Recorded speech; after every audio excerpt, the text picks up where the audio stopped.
ಎಲ್ಲರಿಗೂ ನನ್ನ ನಮಸ್ಕಾರ. ನಾನು ಅಶೋಕ್ ಪಾಟೀಲ್.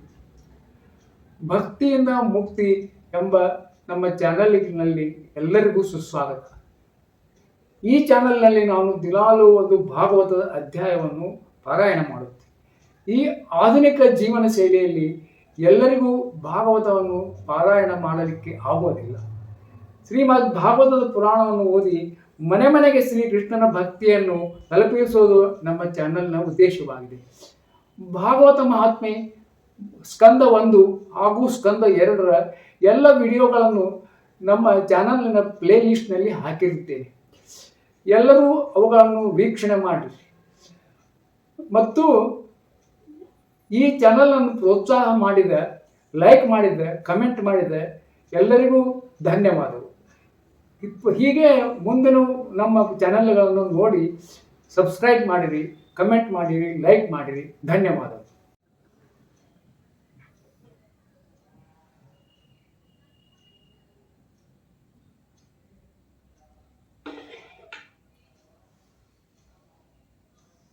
ಶ್ರೀ ಗುರುಭ್ಯೋ ನಮಃ. ಶ್ರೀ ಸರಸ್ವತಯೇ ನಮಃ. ಓಂ ನಮೋ ಭಗವತೆ ರುದ್ರಾಯ. ಓಂ ನಮೋ ಭಗವತೆ ವಾಸುದೇವಾಯ. 29ನೇ ಅಧ್ಯಾಯ. ಭಕ್ತಿಯೋಗದ ಮರ್ಮ ಮತ್ತು ಕಾಲದ ಮಹಿಮೆ. ದೇವಹೂತಿಯು ಕೇಳಿದಳು, ಪ್ರಭುವೇ, ಸಾಂಖ್ಯಶಾಸ್ತ್ರದಲ್ಲಿ ಪ್ರಕೃತಿ, ಪುರುಷ ಮತ್ತು ಮಹತ್ತತ್ವಾದಿ ಲಕ್ಷಣಗಳು ಇರುವಂತೆ ಹಾಗೂ ಯಾವುದರ ಮೂಲಕ ಅವುಗಳ ವಾಸ್ತವಿಕ ಸ್ವರೂಪವನ್ನು ಬೇರೆ ಬೇರೆ ತಿಳಿಯಲಾಗುತ್ತದೆಯೋ ಮತ್ತು ಭಕ್ತಿಯೋಗವನ್ನು ಅದರ ಪ್ರಯೋಜನವನ್ನು ಹೇಳಲಾಗಿದೆಯೋ ಅದೆಲ್ಲವನ್ನು ನೀನು ನನಗೆ ತಿಳಿಸಿದೆ. ಈಗ ದಯಮಾಡಿ ಭಕ್ತಿಯೋಗದ ಮಾರ್ಗವನ್ನು ವಿಸ್ತಾರವಾಗಿ ನನಗೆ ಹೇಳುವವನಾಗು.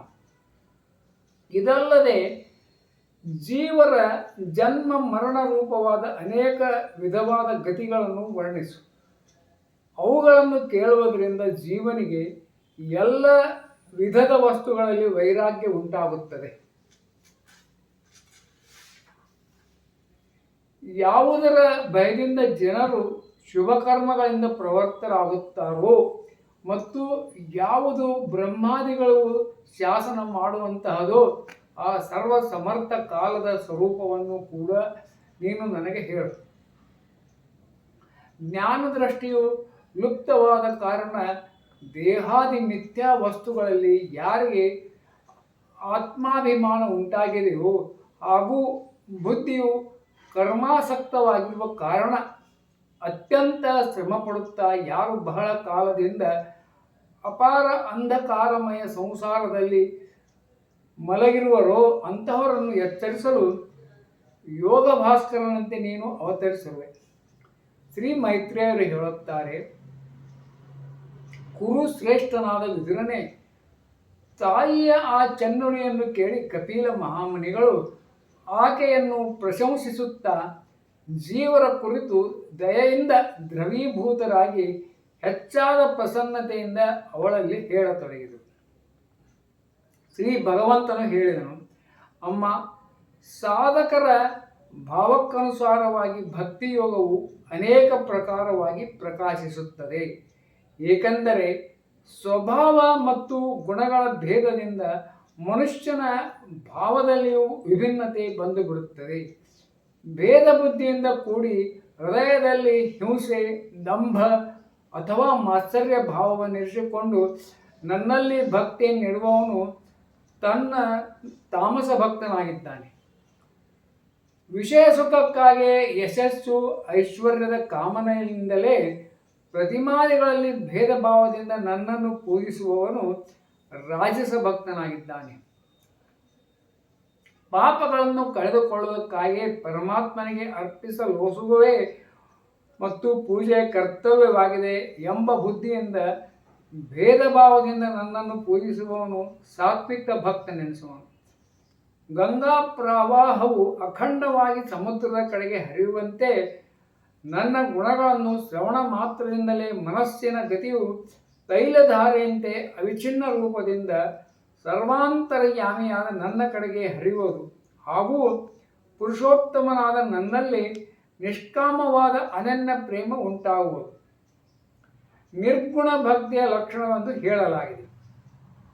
ಇಂತಹ ನಿಷ್ಕಾಮ ಭಕ್ತರು ನನ್ನ ಸೇವೆಯನ್ನು ಬಿಟ್ಟು ನಾನು ಕೊಟ್ಟರೂ ಸಾಲೋಕ್ಯ, ಸೃಷ್ಟಿ, ಸಾಮೀಪ್ಯ, ಸಾರೂಪ್ಯ ಮತ್ತು ಸಾಯುಜ್ಯ ಮುಕ್ತಿಗಳನ್ನು ಕೂಡ ಸ್ವೀಕರಿಸುವುದಿಲ್ಲ. ಭಗವಂತನ ನಿತ್ಯ ಧಾಮದಲ್ಲಿ ವಾಸಿಸುವುದು ಸಾಲೋಕ್ಯ, ಭಗವಂತನಂತೆ ಐಶ್ವರ್ಯವನ್ನು ಹೊಂದುವುದು ಸೃಷ್ಟಿ, ಸದಾ ಭಗವಂತನ ಸಮೀಪದಲ್ಲಿರುವುದು ಸಾಮೀಪ್ಯ,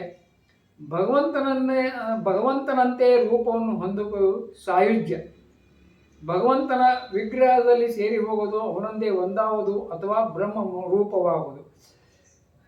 ಇವು ಮುಕ್ತಿಯ ಸಾಧನೆಗಳು. ಭಗವಂತನ ಸೇವೆಗಾಗಿ ಮುಕ್ತಿಯನ್ನು ತಿರಸ್ಕರಿಸುವಂತಹ ಈ ಭಕ್ತಿ ಯೋಗವೇ ಪರಮ ಪುರುಷಾರ್ಥ ಅಥವಾ ಸಾಧ್ಯವೆಂದು ಹೇಳಲಾಗಿದೆ.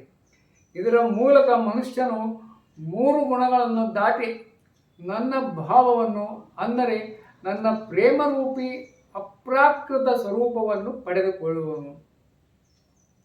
ನಿಷ್ಕಾಮ ಭಾವದಿಂದ ಶ್ರದ್ಧಾಪೂರ್ವಕ ತನ್ನ ನಿತ್ಯ ನೈಮಿತ್ತಿಕ ಕರ್ಮಗಳನ್ನು ಪಾಲಿಸುತ್ತಾ ಪ್ರತಿದಿನವೂ ಹಿಂಸಾರಹಿತ ಉತ್ತಮ ಕ್ರಿಯಾಯೋಗವನ್ನು ಅನುಷ್ಠಾನ ಮಾಡೋದು, ನನ್ನ ಪ್ರತಿಮೆಯನ್ನು ದರ್ಶನ, ಸ್ಪರ್ಶ, ಪೂಜೆ, ಸ್ತುತಿ, ವಂದನೆ ಮಾಡೋದು, ಸರ್ವ ಪ್ರಾಣಿಗಳಲ್ಲಿ ನನ್ನನ್ನು ಭಾವಿಸುವುದು, ಧೈರ್ಯ ಮತ್ತು ವೈರಾಗ್ಯವನ್ನು ಅವಲಂಬಿಸುವುದು, ಮಹಾಪುರುಷರನ್ನು ಗೌರವಿಸುವುದು, ದೀನರಲ್ಲಿ ದಯೆ, ಸಮಾನರಲ್ಲಿ ಮಿತ್ರತೆ ವ್ಯವಹಾರ ಮಾಡುವುದು, ಯಮ ನಿಯಮಗಳನ್ನು ಪಾಲಿಸುವುದು, ಆಧ್ಯಾತ್ಮ ಶಾಸ್ತ್ರಗಳ ಶ್ರವಣ ಮತ್ತು ನನ್ನ ನಾಮಗಳನ್ನು ಗಟ್ಟಿಯಾಗಿ ಕೀರ್ತಿಸುವುದರಿಂದ ಮನಸ್ಸಿನ ಸರಳತೆ, ಸತ್ಪುರುಷರ ಸಂಘ, ಅಹಂಕಾರ ತ್ಯಾಗದಿಂದ ನನ್ನ ಧರ್ಮಗಳನ್ನು, ಅಂದರೆ ಭಾಗವತ ಧರ್ಮಗಳನ್ನು ಅನುಷ್ಠಾನ ಮಾಡುವಂತಹ ಭಕ್ತ ಜನರ ಚಿತ್ತವು ಅತ್ಯಂತ ಶುದ್ಧವಾಗಿ ನನ್ನ ಗುಣಗಳ ಶ್ರವಣ ಮಾತ್ರದಿಂದ ಆಯಾಸವಿಲ್ಲದೆ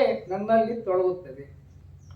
ಸುಗಂಧವು ತನಗೆ ಆಶ್ರಯವಾದ ಪುಷ್ಪದಿಂದ ಗಾಳಿ ಎಂಬ ಯಾನದ ಮೂಲಕ ಮೂಗನ್ನು ತಲುಪುವಂತೆ ನಿರ್ವಿಕಾರಿಯಾದ ಚಿತ್ತವು ಭಕ್ತಿ ಯೋಗದಲ್ಲಿ ತತ್ಪರವಾಗಿ ಪರಮಾತ್ಮನನ್ನು ಸೇರಿಕೊಳ್ಳುತ್ತದೆ.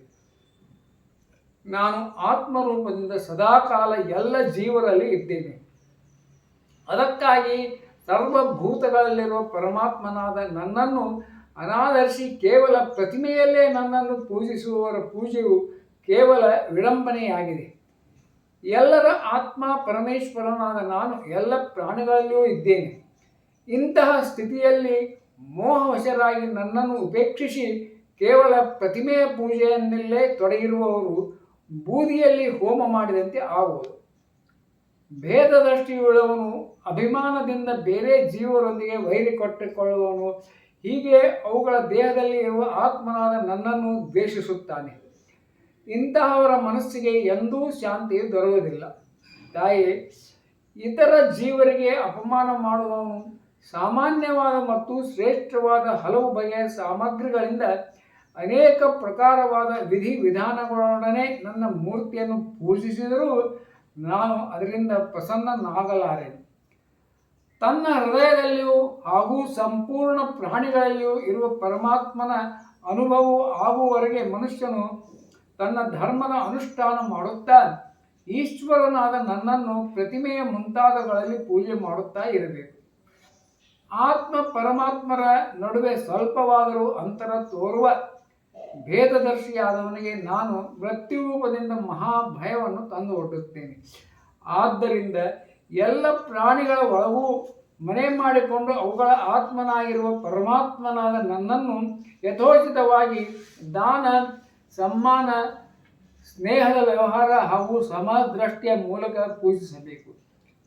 ಅಮ್ಮ, ಕಲ್ಲು ಮುಂತಾದ ಅಚೇತನಗಳಿಗಿಂತ ವೃಕ್ಷವೇ ಮುಂತಾದ ಜೀವಿಗಳು ಶ್ರೇಷ್ಠವಾಗಿವೆ. ಅವುಗಳಿಗಿಂತಲೂ ಉಸಿರಾಡುವ ಪ್ರಾಣಿಗಳು ಶ್ರೇಷ್ಠರು. ಅವುಗಳಲ್ಲಿಯೂ ಮನಸ್ಸುಳ್ಳ ಪ್ರಾಣಿಗಳು ಉತ್ತಮರು. ಅವುಗಳಿಗಿಂತಲೂ ಇಂದ್ರಿಯಗಳ ವ್ಯಕ್ತಿಗಳಿಂದ ಕೂಡಿದ ಪ್ರಾಣಿಗಳು ಶ್ರೇಷ್ಠವಾದವು. ಇಂದ್ರಿಯಗಳುಳ್ಳ ಪ್ರಾಣಿಗಳಿಗಿಂತಲೂ ಕೇವಲ ಸ್ಪರ್ಶವನ್ನು ಮಾತ್ರ ಅನುಭವಿಸುವ ಪ್ರಾಣಿಗಳು, ಅವುಗಳಿಗಿಂತಲೂ ರಸವನ್ನು ಗ್ರಹಿಸುವ ಮಚ್ಚಳೆ ಮುಂತಾದ ಪ್ರಾಣಿಗಳು, ಶ್ರೇಷ್ಠ ಹಾಗೂ ರಸವನ್ನು ತಿಳಿಯುವವರಿಗಿಂತಲೂ ಗಂಧವನ್ನು ಗ್ರಹಿಸುವ ಭ್ರಮರಾದಿಗಳು, ಗಂಧವನ್ನು ಗ್ರಹಿಸುವವರಿಗಿಂತ ಶಬ್ದವನ್ನು ಗ್ರಹಿಸುವ ಸರ್ಪಾದಿ ಪ್ರಾಣಿಗಳು ಶ್ರೇಷ್ಠ ಎನಿಸುವ. ಅವುಗಳಿಗಿಂತಲೂ ರೂಪವನ್ನು ಅನುಭವಿಸುವ ಕಾಗೆ ಮುಂತಾದವುಗಳು ಉತ್ತಮ. ಅವುಗಳಿಗಿಂತಲೂ ಬಾಯಿಯೊಳಗೆ ಮೇಲೆ ಕೆಳಗೆ ಹಲ್ಲು ಇರುವ ಜೀವರು ಶ್ರೇಷ್ಠವಾಗಿವೆ. ಅವುಗಳಲ್ಲಿಯೂ ಕಾಲುಗಳಿಲ್ಲದ ಜೀವಿಗಳಿಗಿಂತಲೂ ಅನೇಕ ಚರಣಗಳುಳ್ಳವು ಶ್ರೇಷ್ಠವಾಗಿವೆ. ಅನೇಕ ಚರಣಗಳುಳ್ಳವುಗಿಂತ 4 ಚರಣಗಳುಳ್ಳವು ಶ್ರೇಷ್ಠವು. 4 ಚರಣಗಳುಳ್ಳವುಗಿಂತಲೂ 2 ಕಾಲುಗಳುಳ್ಳ ಮನುಷ್ಯನು ಶ್ರೇಷ್ಠನಾಗಿದ್ದಾನೆ. ಮನುಷ್ಯರಲ್ಲಿಯೂ 4 ವರ್ಣಗಳು ಶ್ರೇಷ್ಠ. ಆ 4 ವರ್ಣಗಳಲ್ಲಿಯೂ ಬ್ರಾಹ್ಮಣರು ಶ್ರೇಷ್ಠರು. ಬ್ರಾಹ್ಮಣರಲ್ಲಿಯೂ ವೇದಗಳನ್ನು ತಿಳಿದವರು, ವೇದಜ್ಞರಲ್ಲಿ ವೇದಗಳ ತಾತ್ಪರ್ಯವನ್ನು ತಿಳಿದವರು ಶ್ರೇಷ್ಠರಾಗಿದ್ದಾರೆ.